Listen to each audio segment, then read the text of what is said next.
welcome back to our Mexican episode. And I'm again super, super overjoyed to say hello to my dear friend Carlos. Carlos, what's up? Hey, Yasa. Carlos is a bass player and he's with us on direct line from Mexico and telling us all about his country and his story and his impressions of America. So, Carlos, I wanted to ask you, when you moved to US, first time you did your studies at Yale, then second time you did your studies at Lynn University. What was the first impression of United States that shocked you? Oh, wow. In a good or in a bad way. It doesn't have to be. No, I mean,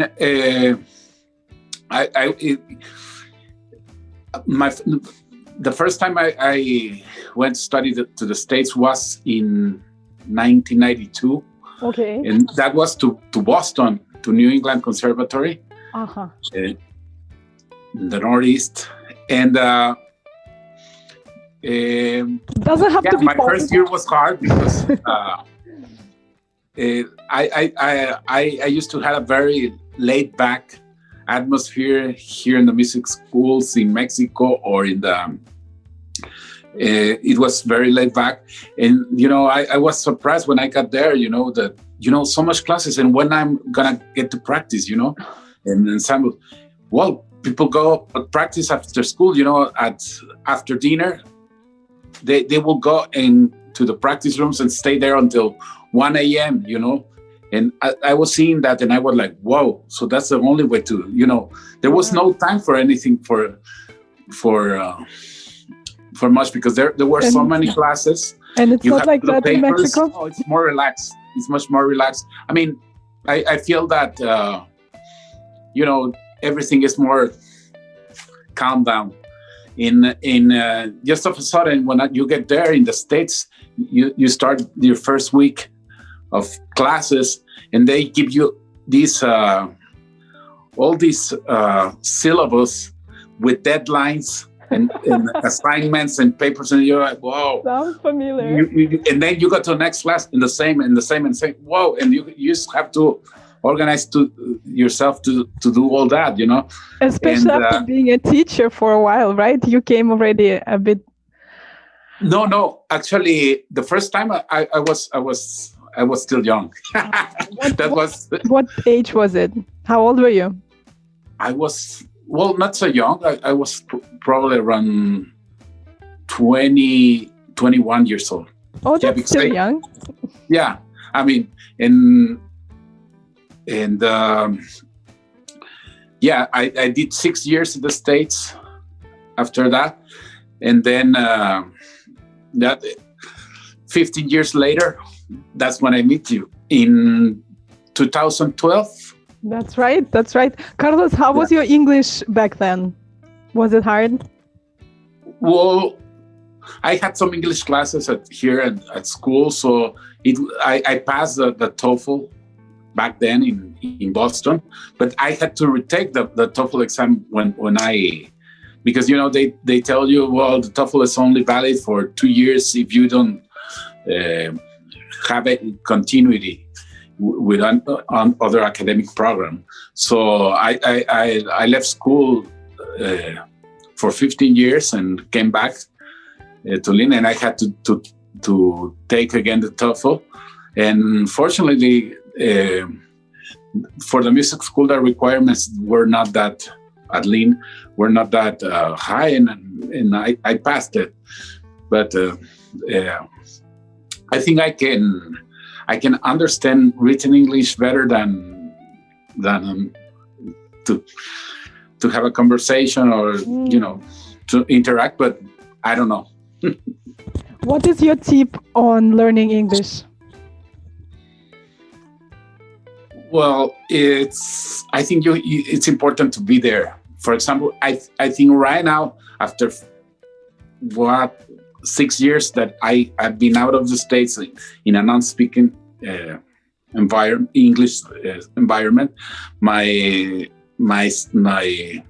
speaking has gotten a little bit worse. But I think it's important to just absorb the language by being there. So it's hard to learn it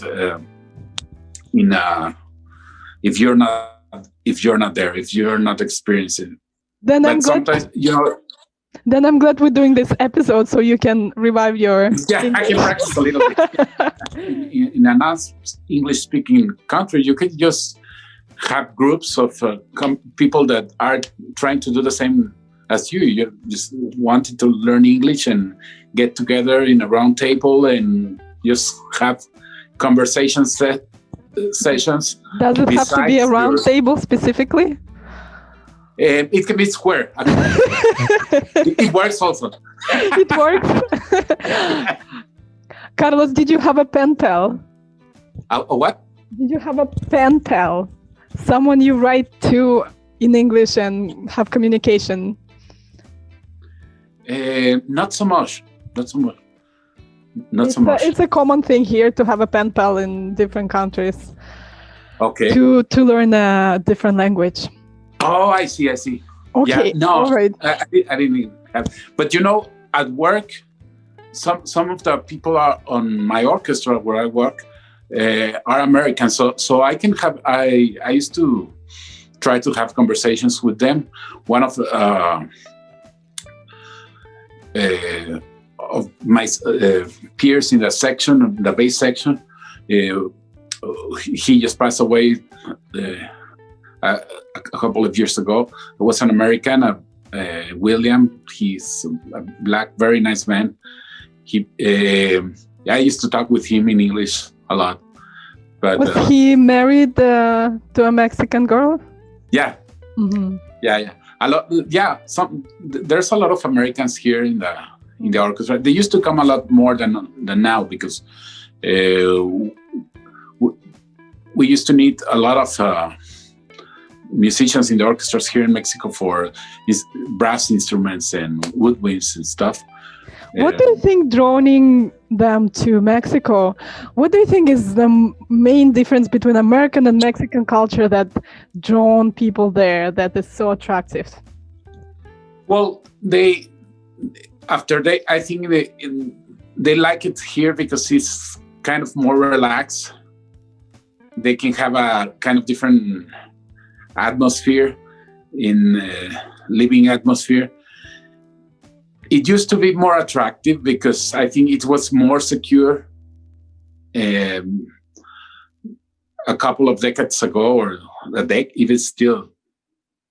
But now security is a big issue here in Mexico, so it's not that people are not as attracted to come down here and make a living in for example, musicians in the orchestra, because security is not very good. There's kidnaps and all these drug cartels. When they don't sell drugs, they do bad stuff. So it's not that secure. I think security in America is much better. I've seen Narcos Mexican edition. Yeah, exactly.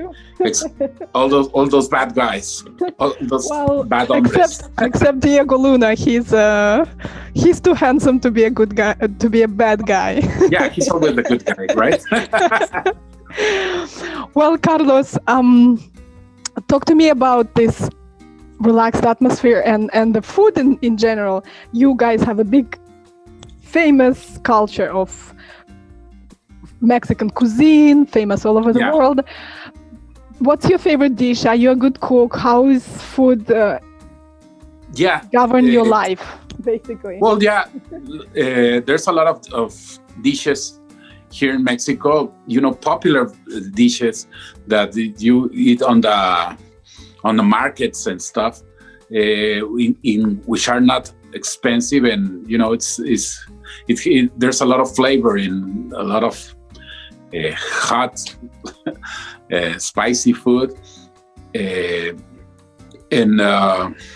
can be very interesting if you are open to try weird stuff. It's a little bit like Chinese food in a way, because they like to try weird stuff. We also like that. For example, to eat tacos out of stomach. And they, in the States you say that, and they say yes, but once you try it, you get addicted, and with very hot salsa, and it's great, but if you're open to try weird stuff, there's a lot of that, and especially in the popular culture right now. For example, Mexican cuisine can mean a lot of things. There's also all these gourmet boutique food, which is not like which it has developed in the recent years, and influenced by same type of food from different countries, right? All these, but in general, there's a lot to have from, every state has different dishes and specialties in the popular food area, Then there is the high end or the artsy food specialties, in Mexico. What's similar between Russian and Mexican cuisine? You guys like sour cream. Oh yeah, well, we put sour cream everywhere, and you guys too, right? Yeah, but not so much. But in the States, for example, tacos. Most of the time, they put you like this sweet sour cream that you use for. Here they use it for cakes. They put it on tacos, and for example, they put this cheddar yellow cheese or velveta or this on top of it. No, not at all. So it's like, it's American take on Mexican cuisine. Yeah, but there's a lot of there has been a lot of cross around, and they call it Tex-Mex because all the it's the melting pot one. But you got a lot for example, restaurants in the state like Chipotle and stuff like that, and that's not. I mean, it's not Mexican thing. The names are Mexican, but not the. What does Chipotle means? Chipotle, it's a dry pepper, a red pepper that they put vinegar in, and it's called a chipotle. I didn't know. So, what's your favorite dish? And are you a good cook? Yeah, I can cook. Carlos, I'm coming to visit you. Yeah, anytime. You're welcome. Mi casa es tu casa, we say here. Gracias, muchas gracias. No. Casa es tu casa. Mi casa es tu casa. Yo también. Mi casa es tu casa. Gracias. Yeah, I can cook. Actually, I not only cook Mexican food, but also international food, because I think that the good Mexican food is here in Mexico, you eat it more at the markets and special people, families that make this. For example, barbecue. We call it here barbacoa, which is a different thing. It's some meat that you put below level. So you just dig a hole and put hot coal, and you put it in some bags made out of maguey leaves, and you put the meat there, and you put it there for one day, and then next day you dig the hole, take it out, and make tacos out of it. Wow. And it's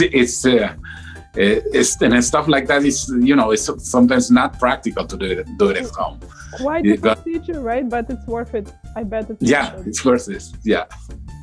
Do you guys do that? Do you specifically do that? No, I don't do that. But I go to places that they do it, because it's a lot of work.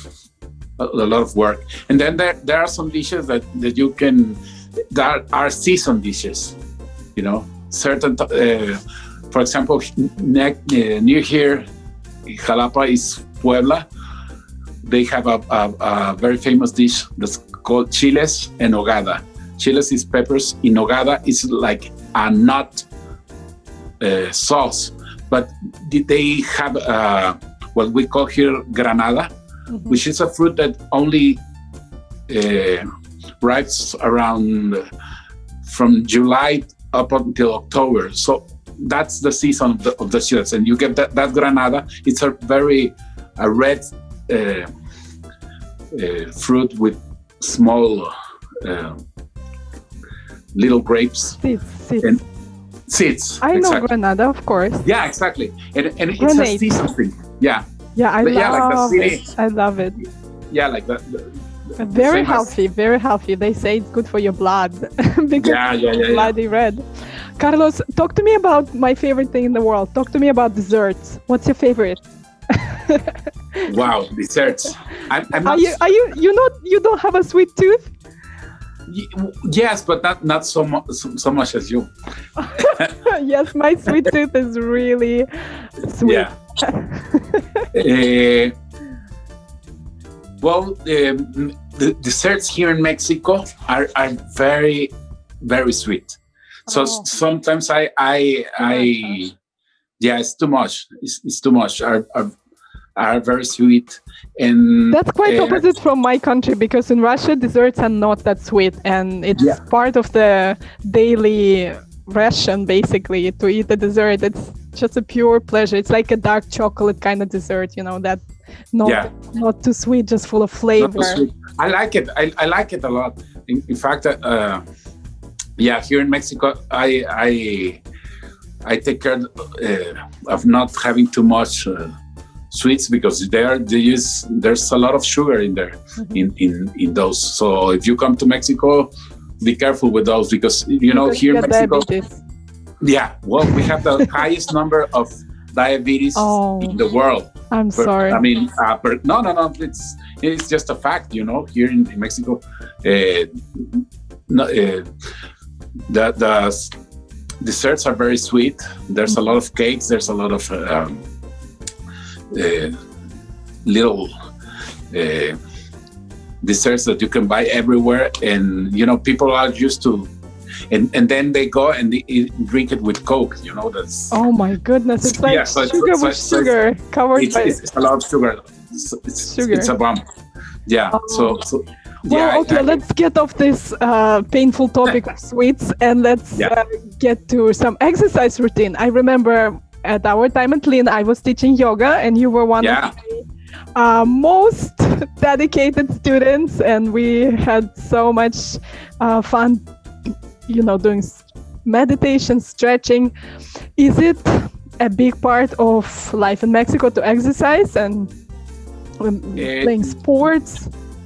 For example, like here in we're crazy about sports. Sports in Mexico, there's some sports which Mexico are very good. Walking, caminata, we call it. It's like competition walking. I don't know how you call it. They're very good, right? It's like you almost run, but you walk, so it looks exactly. That's Mexico is very good. They're very good with